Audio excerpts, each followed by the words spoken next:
బాధిత మహిళ నక్షత్ర వాళ్ళ అమ్మగారు. మేడం చెప్పండి, ఇద్దరి మధ్య ఏం జరిగిందో ఎప్పుడు పెళ్ళైంది? 2014లో పెళ్ళి అయిందండి. ఫిబ్రవరి 14 పెళ్ళి అయింది. అయితే వీడు దొంగ నాటకాలు ఆడుకొని పాపను పరిచయం పెంచుకొని పాప ఇష్టపడిందని లవ్ మ్యారేజ్ కానీ ప్రిపేర్ చేసి మెంటల్గాన అక్కడ సుజాత నగర్ చిన్న ముసలివాడు అండి. వాళ్ళ నాన్నగారు ఉంటుంది చిన్న ముసలివాడు. ఆ చిన్న ముసలివాడు వెంకటేశ్వర స్వామి గుడి దగ్గర నుంచి ఇద్దరు మాలేసుకోడు, పసుపు డ్రెస్సులు వచ్చి నా ఇంత బుద్ధిమంతులు లేడా నేను చేసేవాడు. అలా కొన్ని రోజులు పరిచయం మామూలుగా ఆంటీ నాకు మారటి తల్లి ఉంది, నాకు తల్లి లేదు, చిన్నప్పుడే విడిపోయారు మా అమ్మ మా నాన్న అని మా దగ్గర నుంచి బాగా సింపతి బాగా క్రియేట్ చేశాడండి. ఫోన్లే సింపతి క్రియేట్ చేసిన తర్వాత లాస్ట్కి పాప ఇష్టపడి నేను ఒక ఆడనే చేసుకుంటానని తెచ్చాడండి. Love marriage. ఆ నాన్నగారు వచ్చి మేము పాపకి మేము బంగారంలో చూసుకుంటామమ్మా, మాకేం తక్కువ అని చెప్పి అలా పెద్దలు మాట్లాడించి చాలా ఘనంగా పెళ్లి చేసేవండి. 20 లక్షల కట్నం, 20 లక్షల కారు, అపార్ట్మెంటు, తెలిసిన వాళ్ళ దగ్గర ఉద్యోగం అన్నీ ఆడికి ఇప్పిస్తే నటించాడు. తర్వాత ఒక సంవత్సరం తర్వాత అసలు బయట పెట్టేశాడు.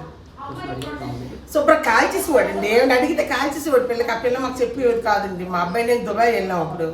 ఆ నాన్నగారు పెద్ద పట్టించుకోరండి పాపం. అతను పని మీద అతను ఉంటారు, అతను హెల్త్ బాగుండదు. సంబంధాలు ఇచ్చేటప్పుడు పూర్తిగా నిజమండి. అది ఒక్కటి నేను చెప్తున్నాను తల్లి, అందరికీ చెప్తున్నాను. మేము అసలు ఎంక్వైరీ చేయలేదండి. వాళ్ళ నాన్నగారికి అసలు ఇష్టం లేదు. వాళ్ళ నాన్నగారికి కొట్టి పిల్లని వద్దు అంటే నేను ఆడనే చేసుకుంటానంటే ఇంకా నాన్నగారు కూడా తల ఉంచారండి. నేను ఎంక్వైరీ ఎవరికి చేయలేదండి. ఎప్పుడు వెంకటేశ్వర స్వామి మాలేసుకొని ఆ గుడిలో పంతులుగా చెప్పారు, నువ్వే నా భార్య అవుతావని చెప్పారు అని ఆ పిల్లని మాయ చేసాడండి. రోజు చెప్పాడు, నేను మారుతల దగ్గర ఉంటున్నానండి, నాకు చిన్నప్పుడు మా అమ్మ నాన్న ఇడిపోయారు, నాకు ఆడవాళ్ళు బాధ ఏంటి తెలుసు, భార్య ఎంత బాధపడుతుందో అలాంటివి అని మంచి మాటలు చెప్పేవాడండి.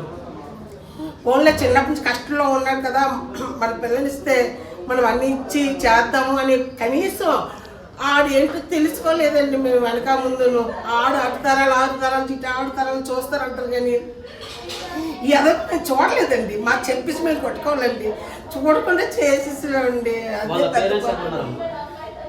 ఆ పేరెంట్స్ వాళ్ళ నాన్నగారు వాళ్ళ మాట్లాడతానండి. ఆవిడ బీవీకి కాలేజ్లో ప్రొఫెసర్గా చేస్తున్నారండి. కళావతి అండి ఆవిడ పేరు, రంగనాథ్ అండి అతని పేరు, తండ్రి పేరు.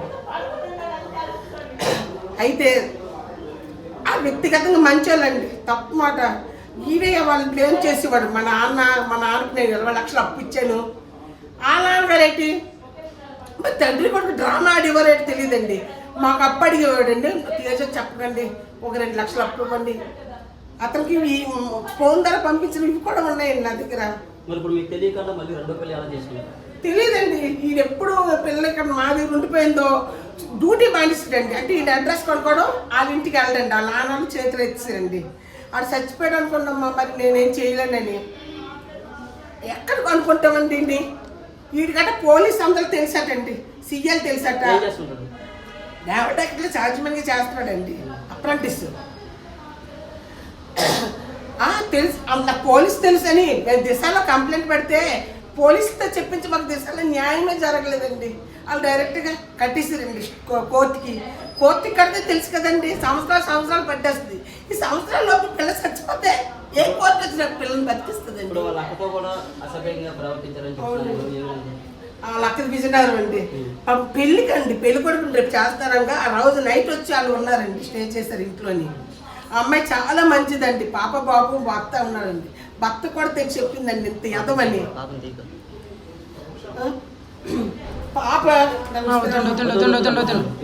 పాపను కూడా ఆవిడ చెప్పిందండి.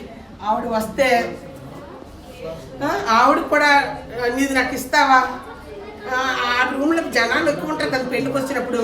ఆ జనాలు వచ్చినప్పుడు ఆవిడ కూడా ఆవిడ కాలు చేసి ఆవిడ గట్టిగా అరుస్తారంటే అప్పుడు భయపడ్డాడండి. అలా అక్కకి ఆవిడ బయట పెట్టలేదండి. పాపం ఒక జీవితం ఎందుకు పాడు చేయాలండి.